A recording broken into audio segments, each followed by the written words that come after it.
A la una, a las 2 y a las 3, de acuerdo con el plan que hemos mostrado del conjunto del texto, la sección conciencia y la sección autoconciencia en rigor deberían ser consideradas en paralelo, ¿no? En paralelo. Sin embargo, la sección conciencia es necesaria para la sección autoconciencia, porque lo que establece de fundamental es la noción de infinitud.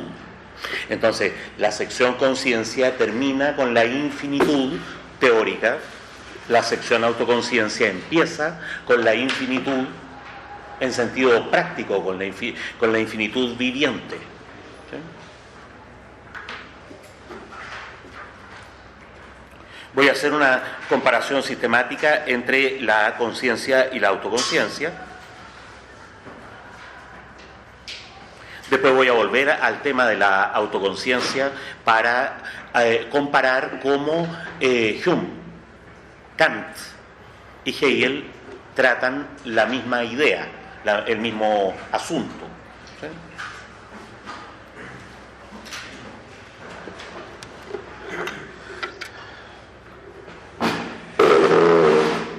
En el fondo, el tratamiento que estamos haciendo consiste en ofrecer claves de lectura. Aquí hay una tarea que no podemos hacer por lo que dura el semestre, que es posterior, que es tomar el texto y leerlo, guiándose por los conceptos claves que hemos ido describiendo. Entonces, las palabras claves, uno tiene que ir fijándose en el texto y organizándolo desde ahí. Mientras la sección conciencia de lo que trata es de la relación entre sujeto y objeto, la sección autoconciencia trata de la relación entre sujeto y sujeto, o una relación en que el objeto es un sujeto. Sin embargo, en la sección conciencia, el sujeto y el objeto parten al principio como diferenciados y a lo largo de la sección se funden, forman, ¿no es cierto?, la infinitud, ¿no? La infinitud, que es esta totalidad dividida que es al mismo tiempo sujeto y objeto. Una totalidad en que la palabra sujeto se puede usar en dos sentidos, en dos niveles. Por un lado, sujeto es el todo, y por otro lado, sujeto es la parte en la cual el todo es dinámico o se mueve. En cambio, lo que ocurre con la sección autoconciencia es que empieza con esa unidad. Empieza con una unidad que es, lo que insistimos la vez pasada, una infinitud viviente, o en términos actuales, que no son los términos de Hegel, lo que uno podría decir un campo transindividual de subjetividad. No hay todavía diferenciación, no hay individuos, Entonces, lo que va a pasar en la sección autoconciencia es el movimiento opuesto. El sujeto se va, no de que sujeto en general, sujeto en particular, a escindir. Y va a ser entonces una tarea en que va a culminar en una escisión, en una desgracia, conciencia desventurada, una desgracia. En una desgracia en medio de la cual, que se ha formado, digamos, a partir de una lucha ciudadana. Una lucha por el reconocimiento, qué sé yo, pero que conduce a una decisión.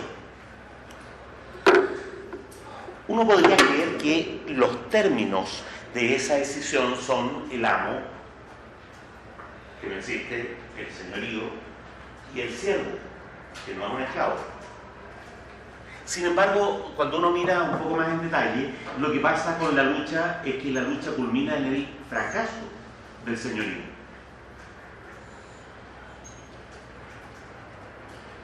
Y entonces la decisión verdaderamente significativa no es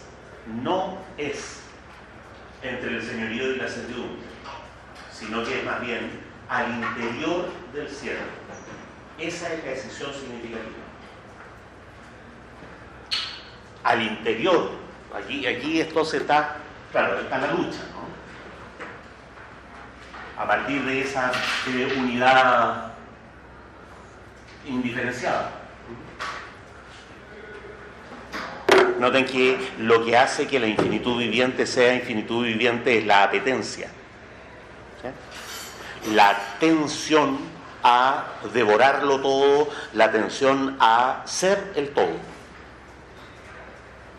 Pero como digo, la lucha culmina muy rápidamente en el fracaso del señorío, y lo interesante ahora es que en la conciencia del cielo se produce una decisión.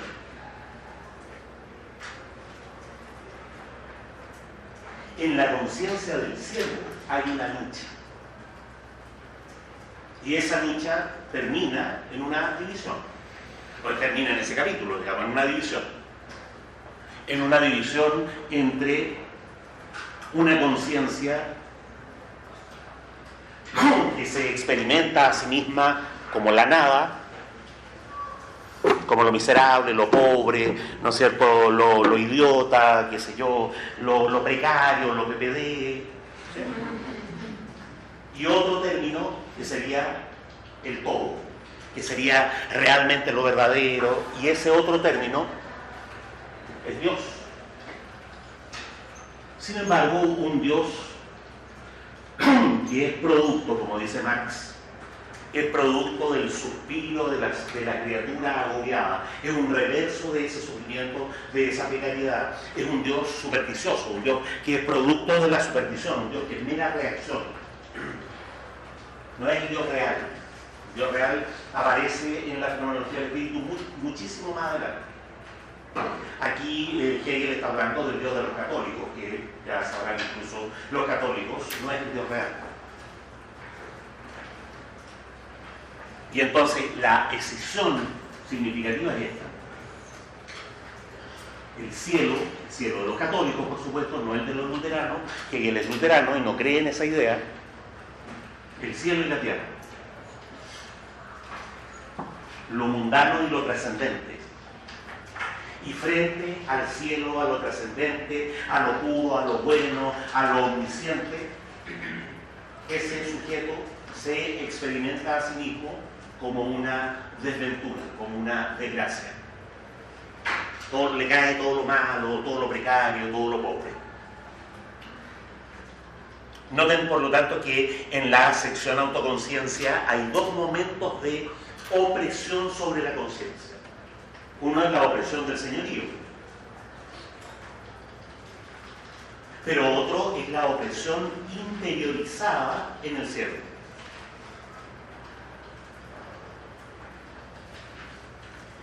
Ahí es donde los hegelólogos que son católicos, como Labarrière, como Valsplana, que son curas jesuitas, o los hegelólogos que son puramente laicos, casi kantianos, como Pinkham, como Robert Pippin, no entienden el punto, ¿no? El punto delicado es que Hegel es un luterano. Entonces, los católicos lo pueden entender, no pueden asumir ese punto de vista, los laicos lo ignoran, ¿no? El problema entre los religiosos como que no infla mucho, pero si uno se mete en la lógica del autor y de la cultura a la que pertenece el autor, la cultura de unos luteranos laicos, ¿no es cierto?, muy secularizados. Un luterano que lo que nos está diciendo es que la Iglesia significó un momento de opresión universal sobre la conciencia en la época que para Hegel es la época de la cristiandad, opresión. Y entonces la conciencia desventurada es una conciencia oprimida que va a tener que hacer un trabajo para liberarse de esa opresión. Va a tener que hacer el trabajo de su libertad. Es una conciencia para la cual la libertad es un trabajo. ¿Está claro? Literalmente, hay que estar trabajando, peleando permanentemente. Y es la imagen que las capas medias ilustradas de Alemania, ¿no es cierto?, tienen del papel de la burguesía. La burguesía ha tenido que estar constantemente luchando contra los señores, contra las figuras eclesiásticas, ¿no es cierto?, y esa lucha permanente, que no es una lucha que se da y se gana, así como una especie de toma de la Bastilla, esa lucha permanente es el trabajo de la libertad. Por eso, en esencia, el tema crucial de la sección autoconciencia es la libertad. Y otro tema crucial de la sección autoconciencia es el trabajo. Distingamos en el trabajo. El siervo, por un lado, acá en la primera lucha, ¿no es cierto?, trabaja para el Señor. Pero en esta segunda opresión, que no es una lucha, no es una lucha, que el señorío interno que es Dios gana la batalla prácticamente sin ningún sufrimiento. El mismo, ¿por qué? Porque el mismo siervo es el que está creando esa imagen. Acá lo que el siervo hace es que se trabaja para el Señor acá, y acá se trabaja a sí mismo. Entonces, a diferencia de lo que él pensó Marx, de lo que le llamó la atención a Marx, este papel del trabajo en la servidumbre que había dado origen al capitalismo, en rigor a Hegel le interesa una cuestión de orden más bien cultural que económico-social. El trabajo que a Hegel le importa es el trabajo que los individuos modernos tuvieron que hacer para constituirse como individuos, para producirse a sí mismos. A Marx le llamó la atención lo producido, ¿no?, como producción material, los bienes de producción, el producto, la explotación implicada, que se queda con el producto. Le llamó la atención una cuestión económico-social que está sugerida, que está insinuada brevemente. Cuando uno lee el conjunto del texto se da cuenta que en realidad el sentido del texto es que en su producción material el siervo está no solo produciendo algo frente a él, sino que se está produciendo a sí mismo, dentro de él. Ese grado de autoproducción es el que aquí le va a interesar, el que va a desarrollar el resto del libro. Porque, como dijimos la vez pasada, el resto del libro es toda la historia del siervo romano. El señorío no aparece, ¿no es cierto?, nunca más.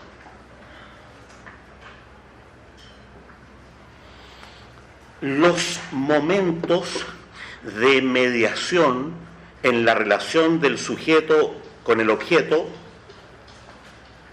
son la certeza en el saber, el esto en el objeto.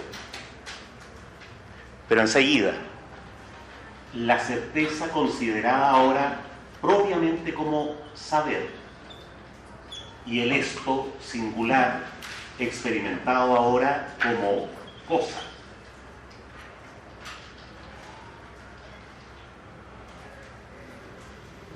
Pero el saber llega a saberse a sí mismo, hace la operación kantiana de entender que en realidad la cosa es constituida desde el sujeto. Eso es lo que hace la crítica de la razón pura. Y ese saber que sabe que él es el mismo el que constituye al objeto es lo que se llama el entendimiento. Pero Hegel, aquí a diferencia de Kant, noten que, insisto, este paso del saber al entendimiento equivale a la crítica de la razón pura. O sea, ahí Hegel muy rápidamente hace lo que Kant hizo, mostrar que es el propio sujeto el que constituye al objeto en el saber. Pero Hegel va más allá, porque en Hegel no hay un en sí indeterminado más allá de la subjetividad trascendental. No hay. Lo que el entendimiento va a entender en Hegel no es que la cosa es una construcción y que lo en sí es un indeterminado, no es eso. Lo que el entendimiento va a entender es que la esencia de la cosa, la coseidad, no es sino un juego de fuerzas.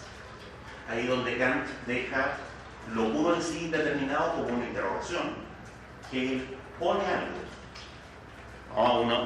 Una cuestión de carácter ontológico. La fuerza operando de manera negativa, eso es el juego de fuerzas. Por el lado del saber, ¿qué hay? Un saber que constituye lo que es, lo constituye a lo que es. Por el lado de lo que es, de lo constituido, ¿qué hay? Del ser, un juego de fuerzas. Uno podría decir, así muy en general, ¿de qué está hecho el mundo? ¿De cosas particulares? No. ¿De cosas? No. ¿De coseidad? No. ¿De fuerzas? Ya, está bien. ¿De fuerzas contrapuestas? Un poquito mejor. De un juego de fuerzas negativo. Eso. ¿No? Y ese camino se hace en 15 páginas. Entonces, hay una cantidad de información gigantesca en muy pocas páginas. Por eso, en una clase anterior yo advertí que la sección conciencia es una de las más difíciles del libro. Y justo toca aquí en la primera. Entonces, Hegel no se contenta con hacer una operación epistemológica como en la crítica de la razón pura. Kant especifica cómo el saber constituye al objeto y sobre el ser como tal deja una pura interrogante. ¿Es lo indeterminado? No. Hegel, más allá de eso, hace una estimación ontológica. Ontológica. Hay un ser. Ese ser es un juego de fuerzas. Lo que se mueve en ese juego de fuerzas es el sujeto. Es el sujeto. De tal manera que la sección conciencia culmina en esto, en la unidad, uno diría en la identidad diferenciada del sujeto y del objeto.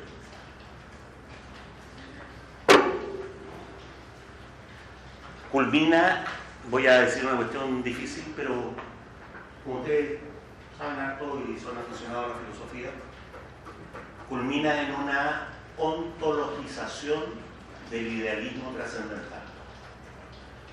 El idealismo trascendental no solo como cuestión epistemológica del saber, sino como una cuestión ontológica del ser mismo. Hegel no le hace el quite al ser. Kant, porque era un viejo de mierda, le hace el quite al ser como tal. Y se limita a especificar condiciones para pensar el objeto, condiciones para actuar moralmente, condiciones para el sentimiento del rey, condiciones para. Pero nunca se mete a la papa misma. ¿Qué parte de ahí? Ante la pregunta ontológica, ¿qué hay? Kant diría, mire, no se puede saber lo que hay. Lo que se puede saber es lo pensado, y lo pensado es un producto de la facultad de conocer. Ante la pregunta en Hegel, ¿qué hay? La respuesta es súper determinada. Hay un juego de fuerza que en el fondo es movido desde el sujeto, que es el sujeto mismo exteriorizado. Una ontología. Si uno mira en la sección autoconciencia un ejercicio como este, ¿cuáles son los conceptos claves? El concepto clave es la apetencia,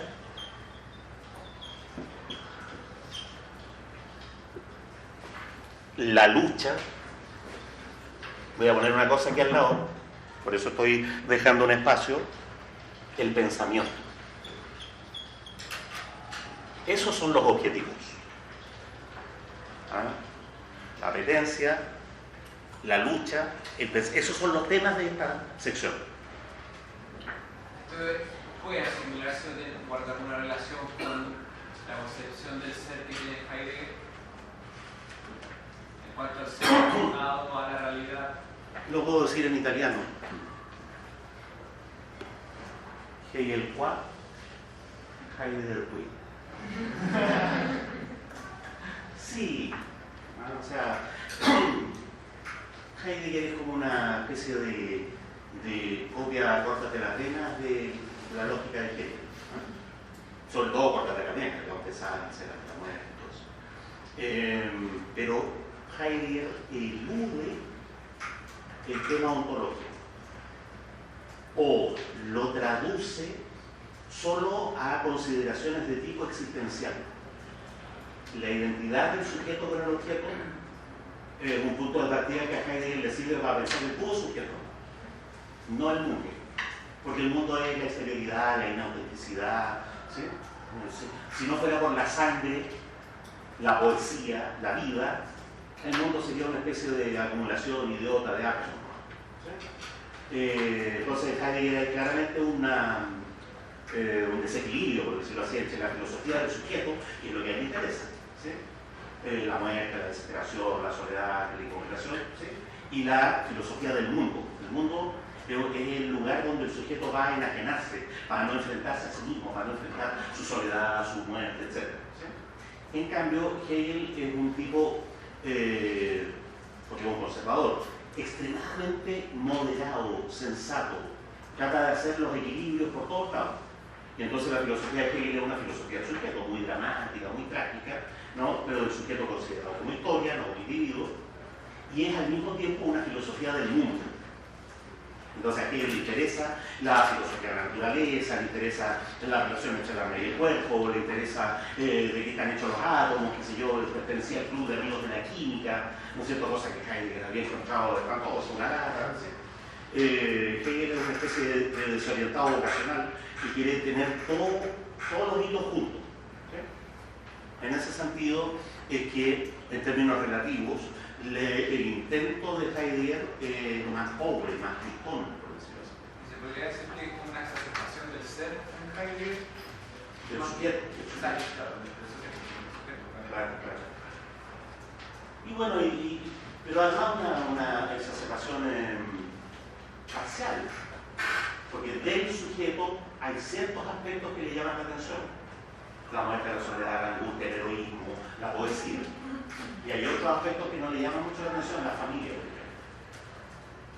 Los hijos, los viejos ya no ni un hijo, porque aquí a tener hijos. Cosas del sujeto que podrían haberle interesado a Heidegger.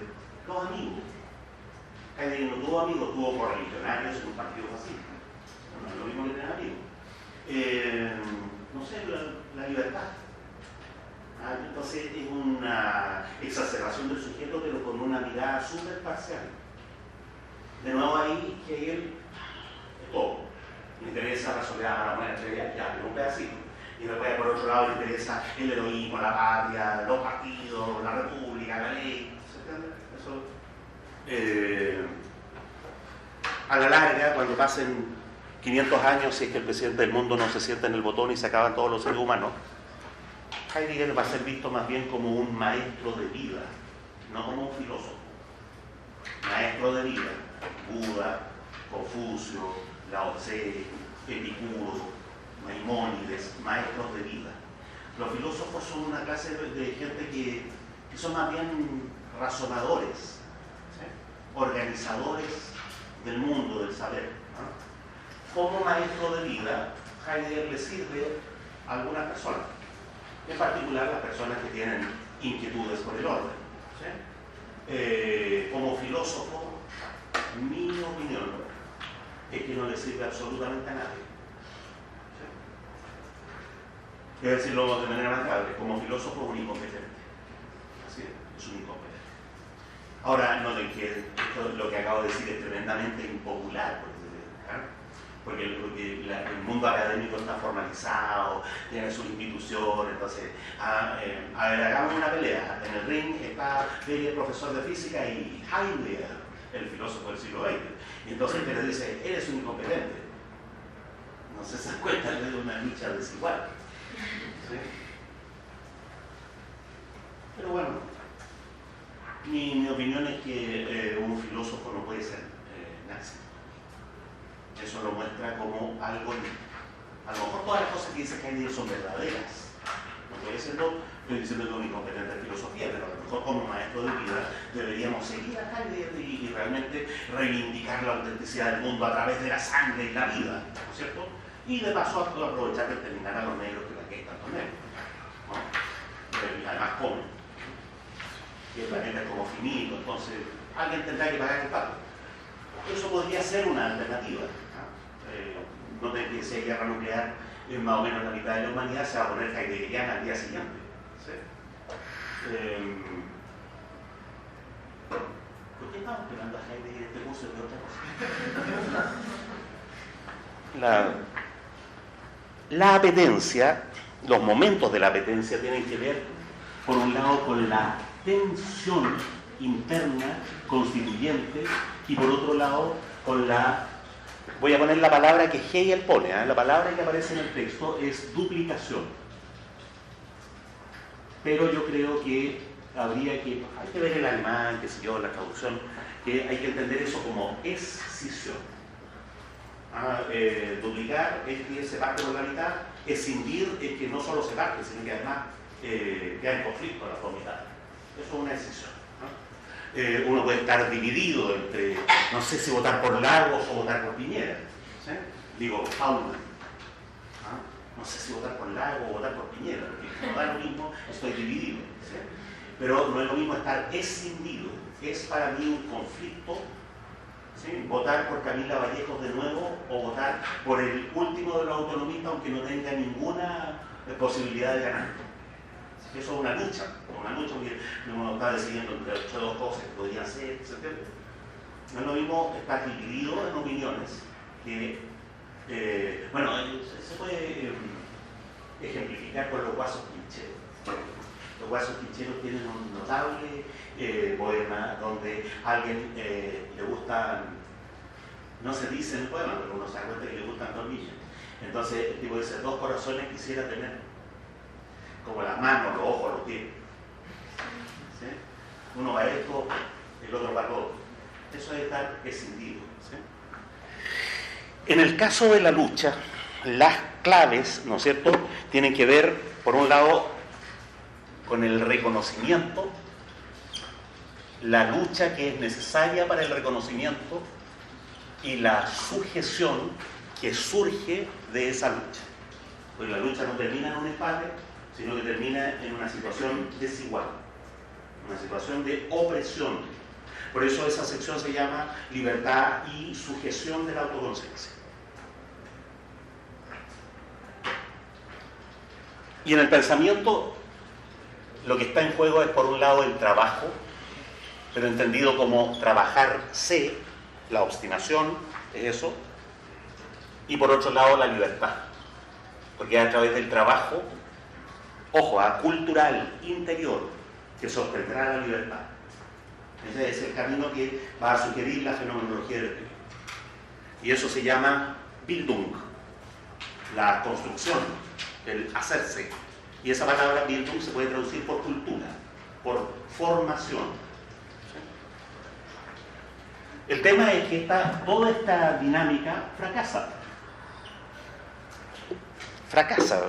Esto termina en una dualidad entre un sujeto, lo voy a poner con minúscula, ojo, con minúscula, y un sujeto que lo oprime con mayúscula. Pero ojo, porque este sujeto que lo oprime, entre comillas, es una ilusión supersticiosa, es una superstición. Es algo que ha creado solo porque está oprimido en su precariedad. Y entonces, si este lado, ¿no es cierto?, es lo que dijimos, es una ontologización del idealismo trascendental, este otro lado, el resultado de la sección autoconciencia, es lo que se llama la conciencia desventurada. Entonces, a diferencia de Koyev y de todos los franceses y por extensión de los ciúticos, la clave de la sección autoconciencia no es la dinámica entre señorío y servidumbre. No, la clave es la conciencia desventurada. Porque, uno sigue leyendo el libro, ya lo dije en la sesión anterior, aquí en la conciencia desventurada hay una gran hipótesis. La hipótesis es que la complejidad interna del individuo moderno, la complejidad mental de los individuos en la modernidad, es un resultado de una época de gran opresión. es una respuesta a una época de opresión. Entonces los individuos para formarse tuvieron que luchar hacia afuera para conseguir fueros, en el sentido jurídico, luchar hacia adentro, ¿no? Para obstinarse y tener esa complejidad mental que les permite ser individuos. Entonces, la sección autoconciencia se podría entender como la formulación de esa gran hipótesis cultural. La libertad moderna surgió de una lucha. El individuo moderno es un producto histórico.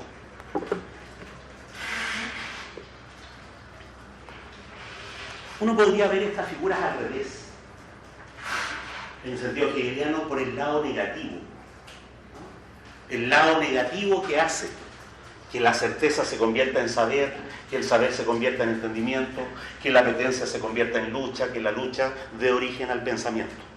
Al lado negativo. En la sección conciencia, las figuras de esa negatividad, en el mismo orden, en la sección conciencia, son la suposición, la ilusión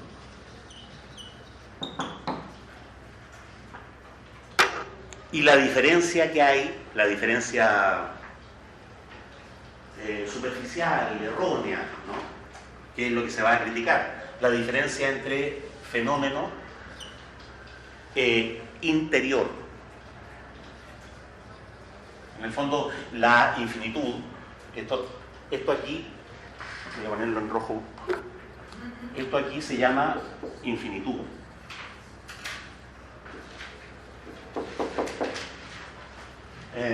Y esto acá se llama infinitud viviente.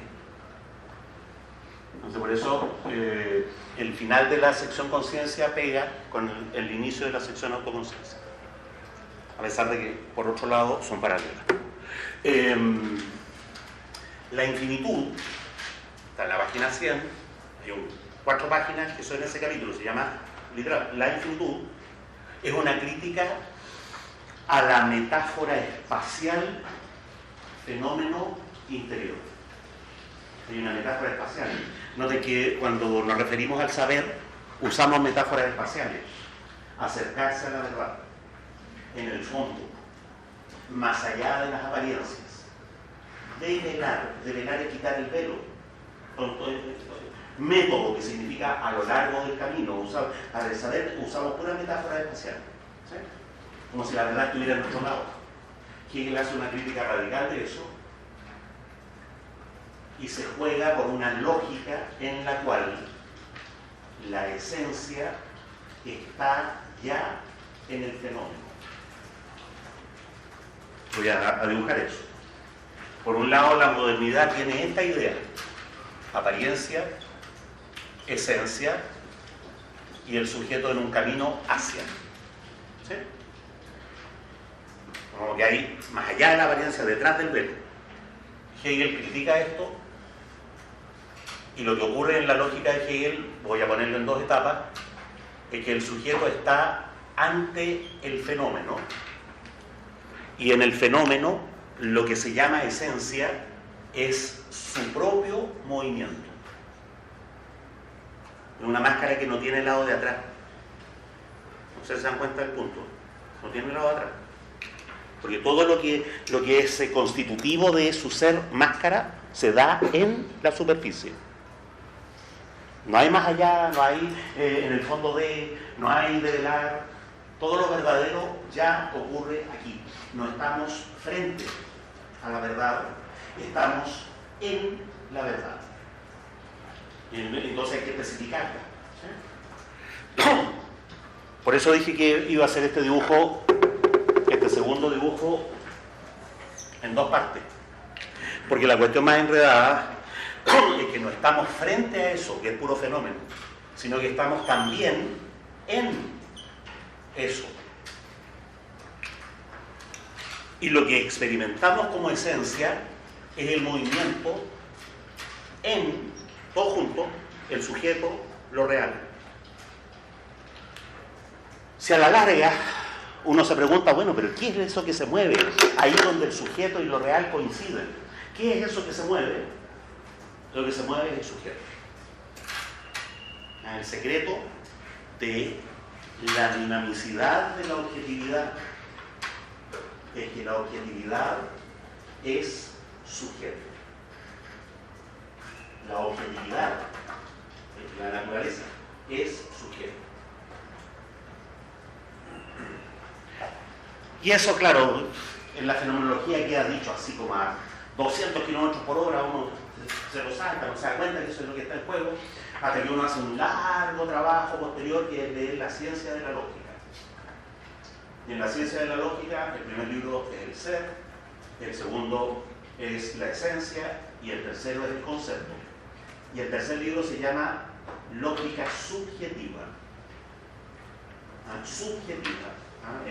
El concepto es, al mismo tiempo que realidad, sujeto. Pero bueno, estoy como, imagínense la filosofía de Hegel como un enorme monstruo, ¿no es cierto?, cubierto de polvo. De polvo, ha pasado 200 años de malos entendidos. Y yo con un pincel estoy como sacando un poco de polvo para que vean ahí la superficie. Después tendría que meterse, ¿no es cierto?, pero eso no se puede hacer en un semestre. Insinuando nomás que aquí hay una cuestión de fondo. Si uno mirara estos mismos momentos negativos en la sección autoconciencia, lo que opera como negatividad en primer lugar es la vida. Por supuesto que él no usa la palabra vida en sentido biológico, es una metáfora. Y por supuesto no usa la palabra vida en el sentido de Agamben, una especie de periodista sensacionalista. ¿Cómo se llama? La biopolítica. Nada que ver, o sea, échala al tacho de la basura. Un amigo me empezó a explicar que la Zoe, que la BIOS, ¿no?, que la vida, que el poder administrar la vida, que el poder administrar la diferencia entre la vida y la muerte. Y le decía, sí, pues eso siempre ha sido así. No, pero es que la Zoe, la BIOS, y esto y lo otro, y el régimen de la microfísica. Sí, pues siempre ha sido así.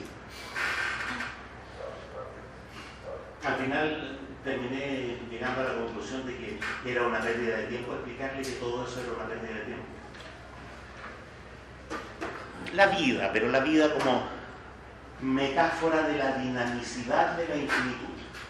Como esa, ¿qué tiene, la clase pasada dijimos, ¿qué tiene de viviente la infinitud viviente?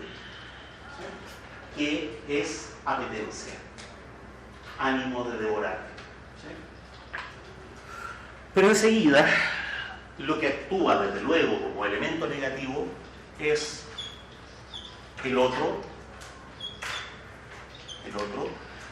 que en este caso, porque estamos en el esqueleto del asunto, es el otro. Un otro determinado. Sin embargo, uno da vuelta a la página 114, o sea, 140, y se encuentra con que para Hegel es más relevante lo otro que el otro. O sea, para Hegel el momento interpersonal de esta historia, el esqueleto, en la primera página, no, lo relevante es cuando el ingeniero moderno se encuentra con lo otro. Ahí empieza lo interesante. Pero por ahora, el otro. Y enseguida, ¿no es cierto?, el otro gran elemento negativo es la obstinación. La obstinación es el elemento que hace que el siervo conserve su libertad en su interior en medio de un mundo de opresión universal. Y entonces veíamos la vez pasada la figura de Epicteto, que se siente libre aún siendo esclavo. ¿Sí? Entonces, entre la conciencia y la autoconciencia hay es como una especie de inauguración de la manera en que Hegel trata los grandes problemas de la filosofía. Algo muy distinto de cómo lo hacen otros filósofos. Para darse cuenta de hasta qué punto esto es distinto, voy a comparar sistemáticamente el tema de la autoconciencia en Hume, en Kant y en Hegel. ¿Sí? O sea, el tema de la subjetividad, la intersubjetividad, la vida en común, todos esos temas, ¿no es cierto?, que para Kant caben en la razón práctica, que en Hume están en el Tratado de la Naturaleza Humana. Hume, que era un filósofo gordito, 1738, cuando era Lolo, Tratado de la Naturaleza Humana. Voy a poner provisoriamente a Hobbes en el mismo lote, en Leviatán, 1651. Ese es un lote. Enseguida, Kant, fundamentación de la metafísica de la costumbre, 1785, crítica de la razón práctica, 1788, ese es otro lote. Hegel, fenomenología del espíritu, es el tercer lote. Voy a comparar esas tres cuestiones, ¿no? Desde luego, Hume y Hobbes solo pueden ser puestos en el mismo lote mirándolos desde Kant o desde Hegel, ¿no? Ellos entre sí tienen una diferencia que es muy significativa, ¿sí?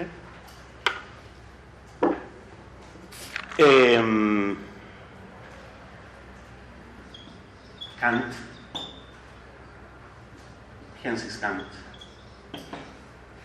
Hegel.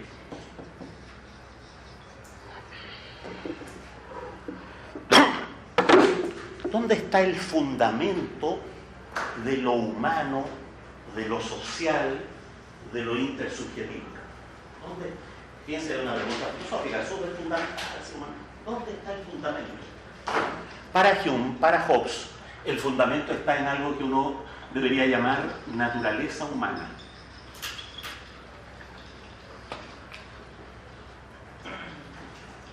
Toda la filosofía de Maquiavelo, de Jean Bodinot, de Hobbes, de Locke, de toda la filosofía moral de Montesquieu, de Condorcet, toda la filosofía moral de Hume, de Burke, giran en torno a la noción de naturaleza humana. Son especificaciones de la naturaleza humana, tal como uno podría especificar la naturaleza de los planetas, la naturaleza de los árboles. Kant significó una revolución respecto de eso. El fundamento de lo humano no está en la naturaleza humana, aunque exista, el fundamento está en la ley moral.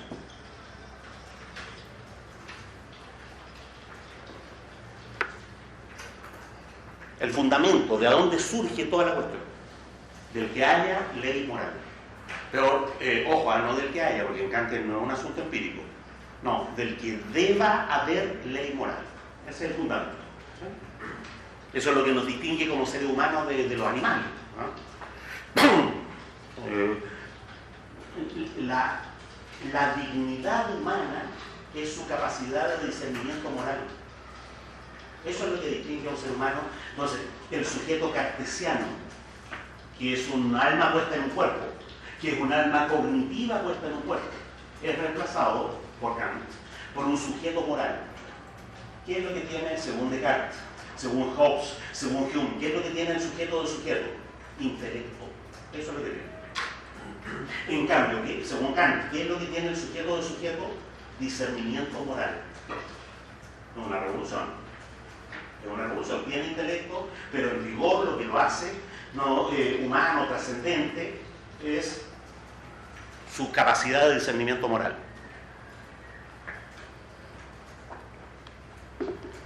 ¿Qué hace que los seres humanos sean seres humanos propiamente? En Hegel, en cambio, en el fundamento, en el origen, la apetencia. La apetencia es un término lógico. Uno podría traducirlo más al chileno diciendo, para Hegel, lo fundamental del fenómeno humano es que los seres humanos son entes deseantes. Deseantes. Tienen un deseo infinito. Como el deseo de cada uno es infinito, esos deseos están contrapuestos. Tienen que toparse en algún momento.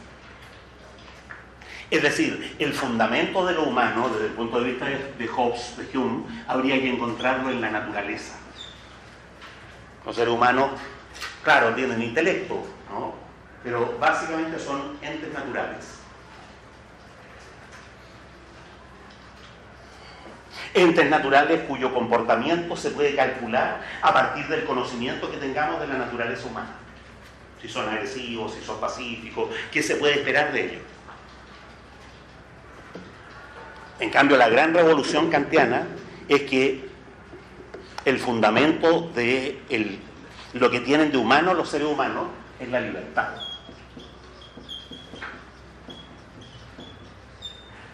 Y Kant, un poco, el aspecto en que Kant se parece a Hobbes, pero radicalmente distinto, es que precisamente la libertad se muestra como una capacidad de imponerse ante la naturaleza humana. Kant no abandona la noción de naturaleza humana. Lo que dice es que la libertad tiene que imponerse a la naturaleza humana. Ahora uno dice, bueno, pero ¿cómo yo me voy a imponer a las pasiones? ¿Sí? Usted debe hacerlo. Bueno, sí, sé que debo hacerlo, pero no sé, me da la impresión de que las pasiones, ustedes deben ser alcalde, fijarse un sueldo de 5 millones de pesos, son las pasiones. Entonces, dijo, mierda, si usted debe, entonces puede. Se viejo mierda para decir eso. Usted debe, puede. En cambio, en Hegel, la esencia de ser un ser humano está precisamente en lo que llama autoconciencia.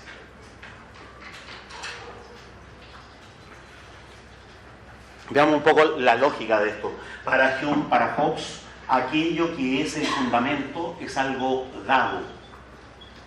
Peor aún, dado desde el exterior. ¿Qué lo voy a hacer? Yo no puedo evitar la naturaleza que tengo.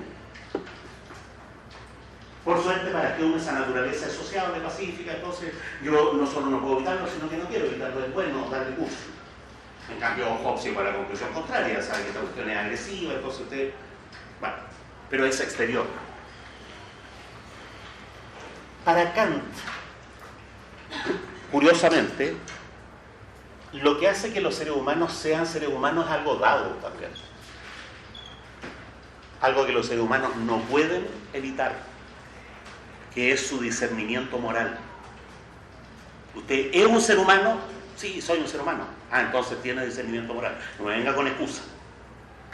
Es algo dado, pero interior, que los animales no tienen. Creo que dije en una clase anterior, le daba el ejemplo de Ricardo III, Shakespeare. Ricardo III era más malo que no sé qué. Era malo. Pero además como vengativo, como rollento.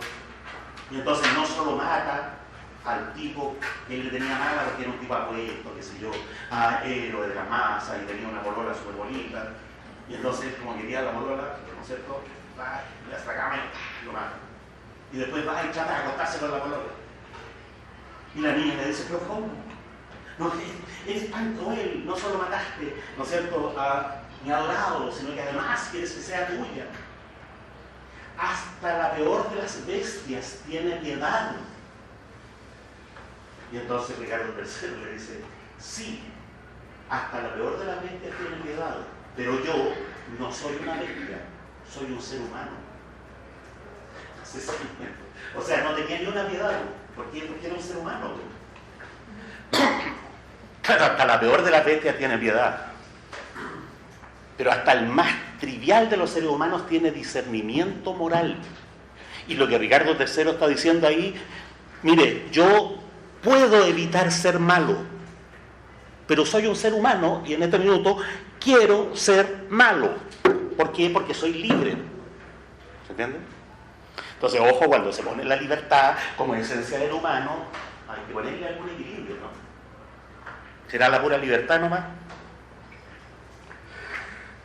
Sin embargo, aquí una cuestión clave que va a formar parte de las críticas que Hegel le hace a Kant es que esto está dado. Los seres humanos serían libres así como desde siempre, para siempre, por sí mismos. Y lo que pasa es que no ejercen su libertad porque se dejan llevar, ¿no es cierto? Por eso Kierkegaard o Schopenhauer, que es un kantiano extremo, ¿no? Es como una especie de Kant desesperado, ¿no? La imagen a un Kant desesperado. cuestión de ser tan erudito, uno echa raya así, lo que le tiene que explicar. Diógenes Laercio habla de Diógenes el Cínico y hace una consideración que es súper bonita. Dice: en el fondo Diógenes el Cínico es tan puro como era Sócrates. Es un moralista. Lo que pasa es que Sócrates no predicó ahí, ¿no es cierto?, y trató de convencer a los tipos para el bien, la belleza, la justicia, ¿sí? En cambio Diógenes, entonces hace una imagen, dice: Diógenes el Cínico es como un Sócrates desesperado, como Sócrates vuelto enloquecido, literalmente, es un Sócrates enloquecido. Schopenhauer es como un Kant enloquecido. Llevó la libertad kantiana al extremo. Como la locura. Claro, ¿por qué fue posible eso? Porque resulta que la libertad kantiana es un dato. No hay ninguna apelación posible.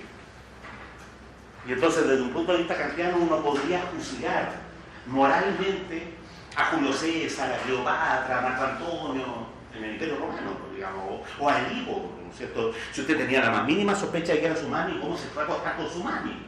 Antes de matar a ese caballero, usted debería haberle preguntado: por casualidad usted no será mi papi, porque a un papá no se le mata, pero Edipo va y mata al papá y más encima se acuesta con su mami. No te entiendo desde un punto de vista kantiano, eso es imperdonable, ninguna apelación posible, ¿sí? No se puede alegar ignorancia. Todavía quieren seguir estudiando derecho, ustedes le enseñan derecho de manera kantiana, ¿sí? No, Hegel no. En Hegel, aquello que constituye el fundamento de lo social es algo puesto, no dado. Puesto, también se puede decir construido, elaborado, y no desde fuera, puesto desde sí. Es decir, para Hegel la libertad es un producto histórico, no un dato inicial. O, dicho en la lógica hegeliana, que es compleja, la libertad es solo en sí. Para que sea real y efectiva, tiene que construirse, tiene que descubrirse. ¿Sí? Entonces los seres humanos son libres, pero solo, privativo, peyorativo, solo en sí. ¿No? Eso de que los seres humanos son libres es solo verdad. El que quiere una clase anterior es elegido, curioso. Algo puede ser solo verdad. Entonces uno dice: ¿pero qué le falta? No puede ser solo verdad. Bueno, le falta que ocurra. Y ese ocurrir de la libertad se demoró 4.000 años, desde los egipcios hasta la Revolución Francesa. ¿Sí? Entonces, construir. Entonces, ¿era Tutankamón libre? Sí, pero solo en sí. Que él diría también de manera natural. Natural es malo, ¿no? O lo natural es como Julito Cortázar, que dice que la naturaleza es el lugar donde los pollos andan crudos. Imagínense un lugar donde los pollos andan crudos. Yo, pollito alejado. ¿Entiendes? Julito Cortázar. Sería extraño que los ecologistas reivindicaran a Julito Cortázar, porque Julito Cortázar, igual que Pérez, digamos, con botó toda la playa, con chaqueta, el oxígeno lo intoxica, el sol le va a picar, etc. Hegel también. Lo natural es lo no trabajado, y por lo tanto lo que no es libre. Porque para llegar a ser libre hay que darse un trabajo. Noten que en la perspectiva de Hobbes y de Hume, la sociedad está condicionada por algo que es inmanente, pero es inmanente de manera fija. Hay una inmanencia fija. Cosa de preguntarle a los liberales nomás, y los liberales dicen: ¿qué le va a hacer? Pues si así es la condición humana. En cambio, otra de las revoluciones de Kant es que la libertad tiene un horizonte de realización trascendente. Hay un horizonte moral de la humanidad que alcanzar. ¿Sí? Pero ese es un horizonte, una meta, una trascendencia dirigida hacia una cierta meta. Esa idea de horizonte moral de la humanidad a todos los idealistas alemanes les gustó. Hay algo aquí que construir. En Hegel, esto que está puesto de manera inmanente desde sí mismo, pero debe realizarse. Noten, real, hacerse real. Hacerse real lo que es real solo en sí. Hacerse real de manera real y efectiva. Hay una palabra para eso, la palabra Wirklichkeit. Y es difícil de traducir porque es como lo real, pero que además está ocurriendo.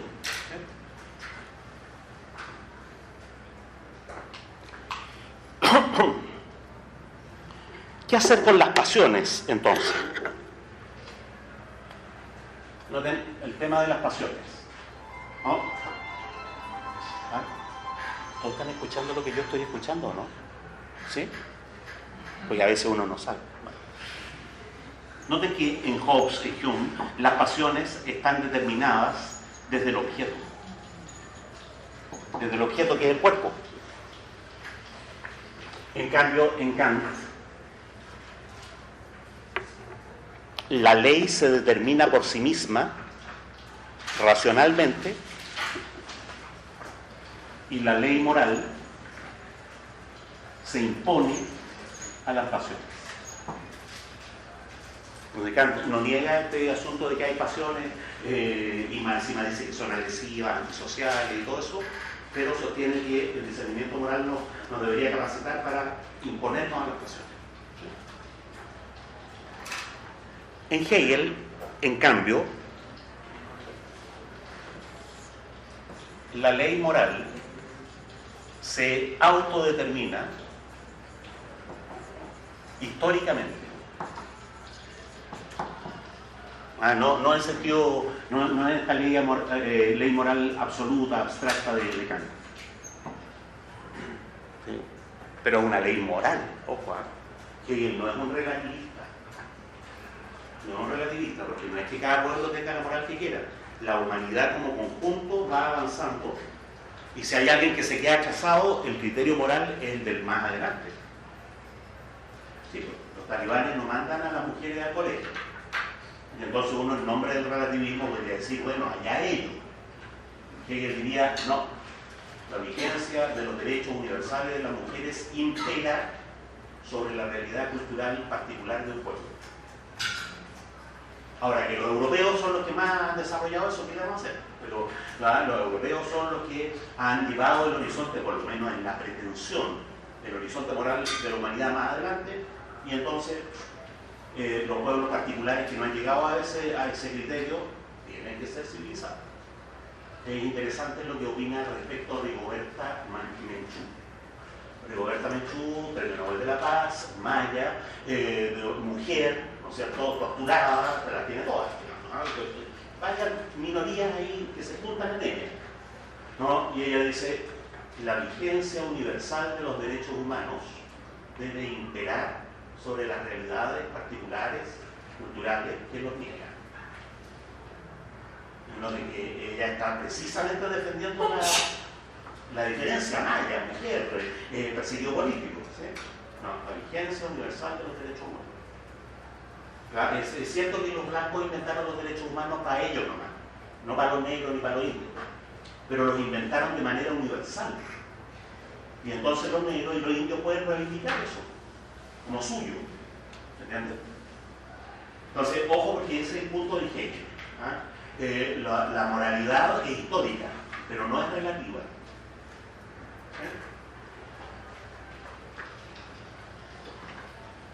Pero esto ¿no? Tiene un efecto sobre el fundamento del derecho. Estoy haciendo esta lista para llegar a lo que a ustedes les compete, digamos, que es de dónde salió el derecho. ¿Sí? Noten que me interesa, en este punto particular, me interesa más Hume. Me interesa más Hume, porque tanto Kant como Hegel dieron a Hobbes por obvio. No, lo interesante es Hume, porque en Hume es desde la costumbre, ¿no es cierto?, que surge el derecho.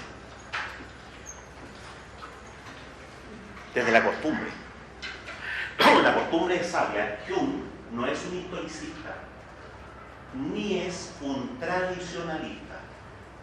No, es la costumbre viva, no es la costumbre simplemente acumulada. Por eso Hume es el mejor de los liberales, digamos, ¿no? La voz del pueblo, entendiendo por pueblo lo que los liberales entienden por pueblo, que no es lo mismo que entienden los socialistas utópicos y los marxistas. Los socialistas utópicos, los marxistas entienden por pueblo a los pobres, al proletariado, a los trabajadores. En cambio, para los liberales el pueblo es la gente de las capas medias, digamos, relativamente educada, ¿sí? O sea, los portadores de la tradición cultural de un pueblo, eso es el pueblo. ¿Sí? Noten que esos, los portadores de la tradición cultural, no son los más pobres, ni los más ricos. ¿Sí? Entonces, bueno, la costumbre es el fundamento del derecho. Los ingleses nunca han estado a la altura de Hume. El derecho inglés no es un derecho constitucional. Supongo que entienden lo que estoy diciendo. Que no está avalado solo por precedentes. Al revés. Lo que los ingleses han hecho desde hace 200 años, a ver. No, desde la Revolución Francesa, 230 años. Desde la Revolución Francesa para adelante, lo que los ingleses han hecho es ir progresivamente codificando el derecho que era constitucional. Codificándolo. Entonces este derecho que surge, ¿no es cierto?, de los jurados, de los precedentes, todo cada vez menos cierto. Si usted cree que los ingleses son esa gente civilizada, que le pregunta a los representantes del pueblo por la culpabilidad y que en base a precedentes establece penas, eso no ocurre. No ocurre. Yo los invito a que no crean que los ingleses son los más civilizados, a examinar las leyes antiterroristas en Inglaterra. Y las leyes antiterroristas inglesas son más napoleónicas que las leyes napoleónicas. Y permiten todos los atentados contra los derechos humanos que ellos dicen que combaten. Y son leyes, no tradiciones, ni criterios, ni una formulación progresiva de precedentes. No, a la hora que tuvo, los compadres entendieron que codificar el derecho ahora hay una... Codificar el derecho y se asegura. Refugiarse en la positividad de la ley es declarar que el dominio de clase es neutral. ¿Se dan cuenta? Vamos a estar confiando en el pueblo, porque ahora el pueblo incluso vota por salirse de la Comunidad Europea. Entonces, digamos, vamos a estar con... Además que el pueblo está lleno de pakistaníes. Entonces, si se dan cuenta que en Inglaterra la mitad de los ingleses tienen abuelos pakistaníes, ¿no es cierto?, hindúes, cosas por el estilo. Incluso son medios de medio. Un inglés que se llama John Alistair Candy. ¿Qué es eso? De llamarse MacGregor, ¿verdad? O, no sé, Wilson. ¿Sí? No. La tradición jurídica inglesa nunca estuvo a la altura del liberalismo de Hume. Y peor aún, está cada vez más lejos del liberalismo de Hume.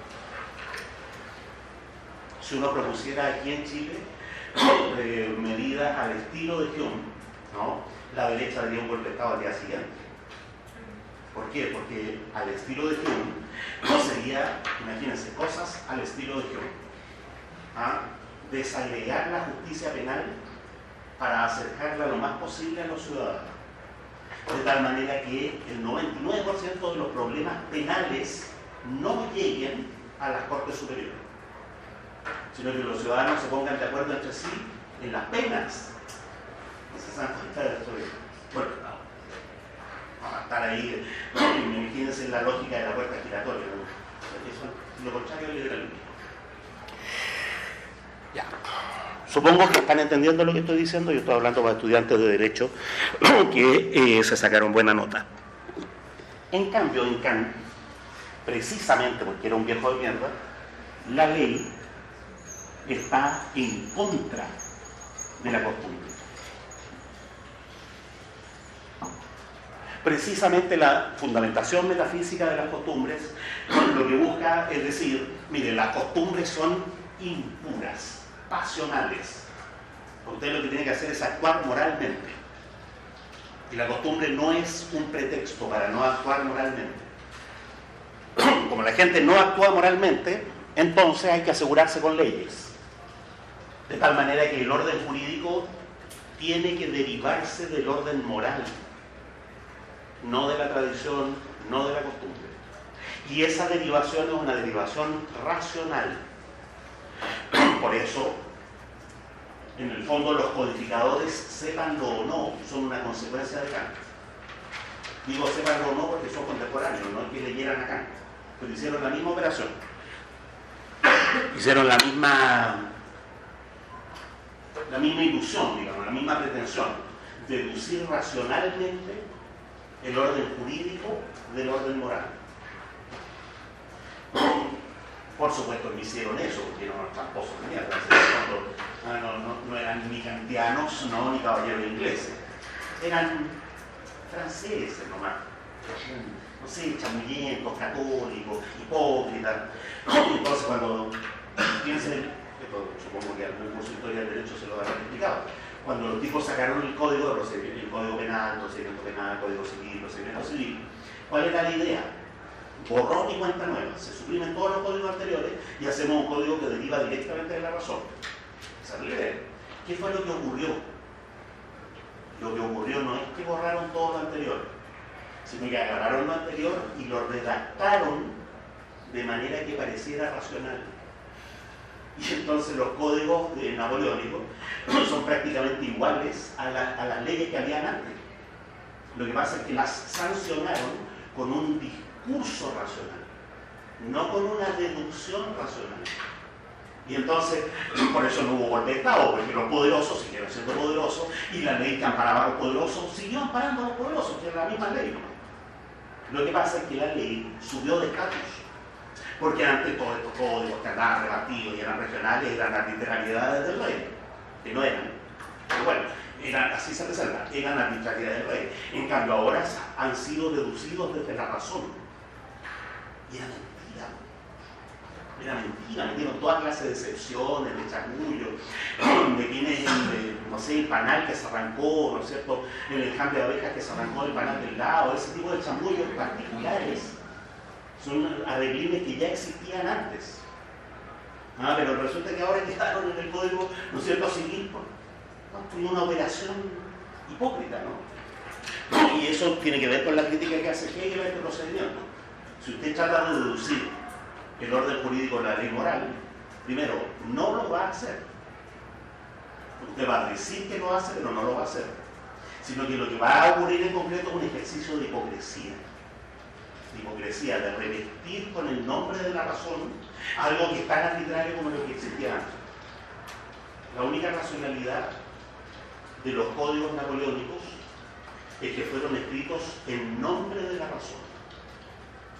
Pero aparte de en nombre de la razón, no son racionales por sí mismos. Y fíjense que Hegel fue uno de los pocos tipos que se dio cuenta de eso.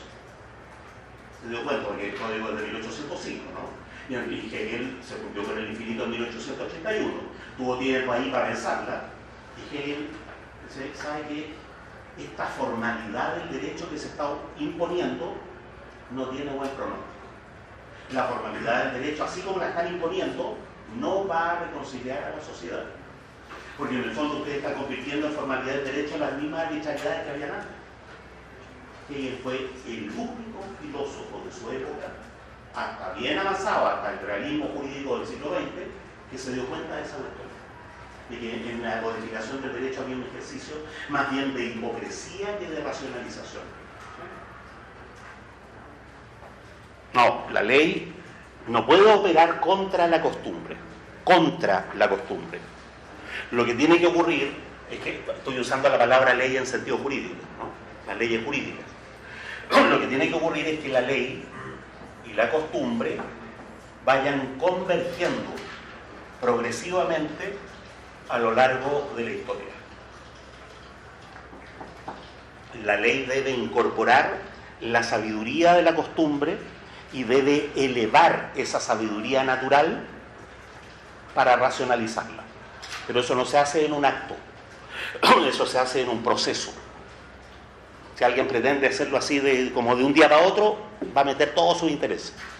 Noten que el criterio es que el pueblo es más sabio que los legisladores particulares. Que los legisladores particulares tienen que ir recogiendo la sabiduría de la tradición y formalizándola.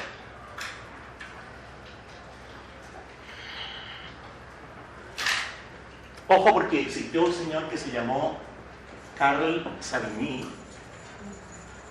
que era profesor de la Universidad de Berlín en la misma época de Hegel. ¿Sí? Carl Savigny es famoso por lo que se llama el historicismo jurídico. ¿Sí? Para Savigny, la ley surge de la costumbre históricamente. La ley es la costumbre convertida, racionalizada. ¿Sí? Entonces, distingamos, no es el historicismo de Savigny. No, es que la ley y la costumbre converjan, se interactúan, se modifican mutuamente. En cambio, lo que Savigny está diciendo es convirtamos las costumbres en leyes. ¿Sí? Lo que Savigny se está saltando es esto, desde la costumbre. Está diciendo, mire, ¿cuáles son las costumbres? Ya, eso escríbalo. ¿Sí? Es interesante, pero Hegel se parece a Hume en eso. En muchos sentidos, la conexión es mucho más cercana entre Hegel y Hume y entre Hegel y Kant. Hegel y Kant son como antinomios. Ya, hasta ahí. Preguntas.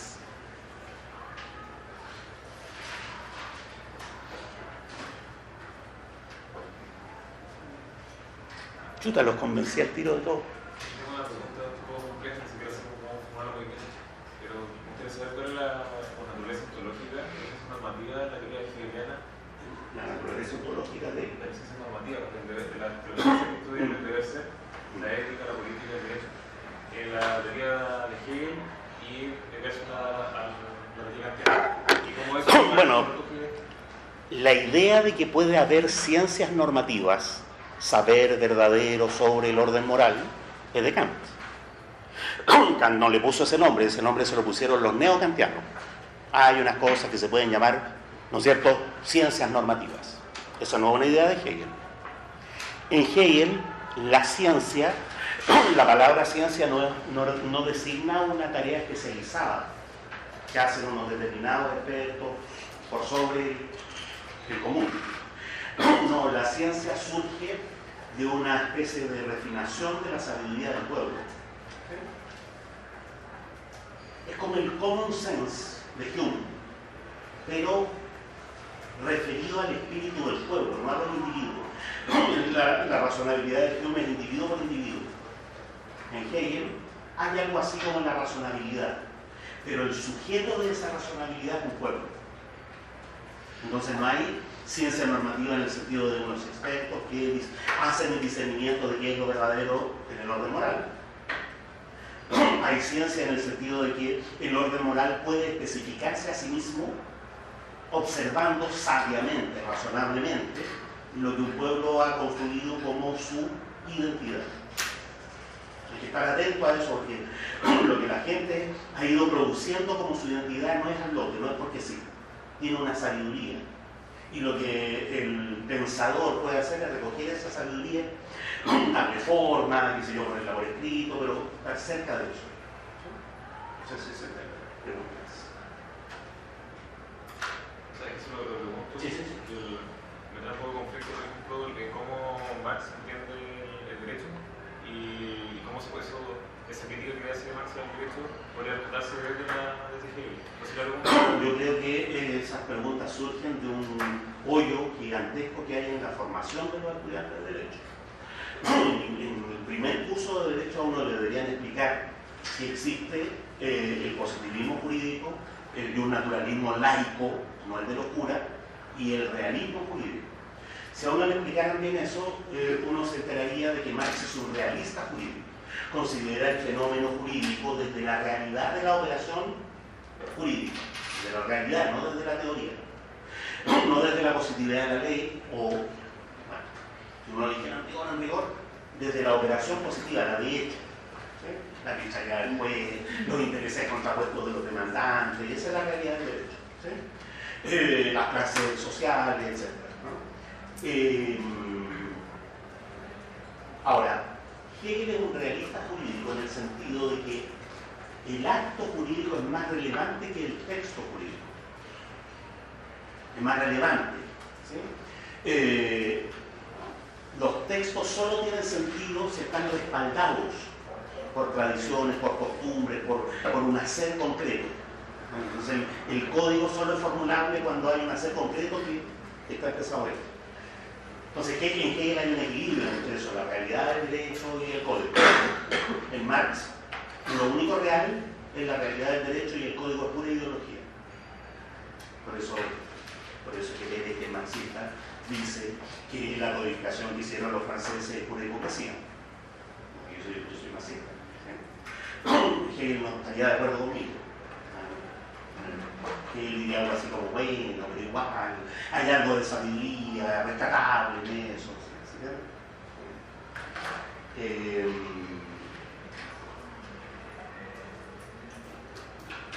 Ahora, Marx criticó la concepción jurídica de Hegel.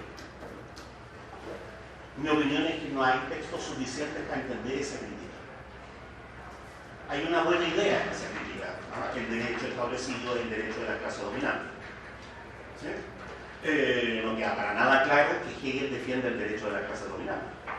No es claro eso. Sin embargo, Max Weber le atribuye esa idea así automáticamente. ¿Sí? Entonces, la crítica que Marx le hace a Hegel en ese punto no es muy rigurosa. O sea, tiene a la lógica interna de hecho, el texto de Marx, que se llama Crítica de la filosofía del derecho de Hegel, es un comentario sobre 3 parágrafos de un libro que tiene 500 parágrafos. O sea, van a decir, la crítica de la filosofía del derecho. No, crítica de una cuestión normal, muy concreta. Mi opinión es que la diferencia entre Hegel y Marx no es una diferencia filosófica, es una diferencia política. Marx pensaba que solo la violencia revolucionaria podía arreglar el asunto. Hegel pensaba que de la violencia revolucionaria solo pueden salir cosas peores. Y que lo que había que hacer era conciliar el derecho con la religión, con una cultura determinada. Entonces, esa es la diferencia. Para establecer esa diferencia hay que leer a Marx, hay que leer a Hegel, y nosotros tenemos que establecer la diferencia. No hacerle caso a la parte de la letra a Marx, que es el que habla de Hegel, porque Hegel no habla de Marx. Yo voy a decir eso el jueves.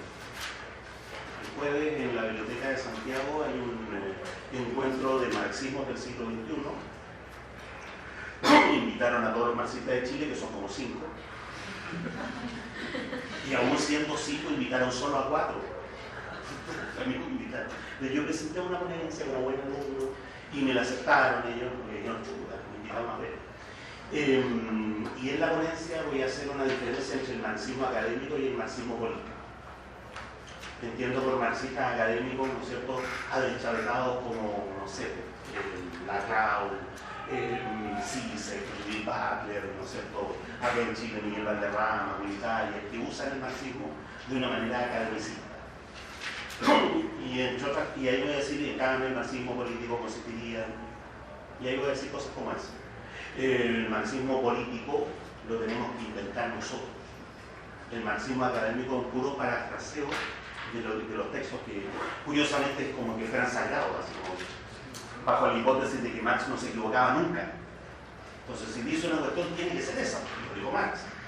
Cambio, políticamente no voy a decir, lo siento por Marx, en realidad me interesa más la revolución. Aquí usted se equivocó, ¿entiende? Le dicen a uno, ¿y quién es usted para objetar a Marx? ¿Cómo puede llamarse marxista criticando a Marx? Bueno, en eso consiste ser marxista, pero no me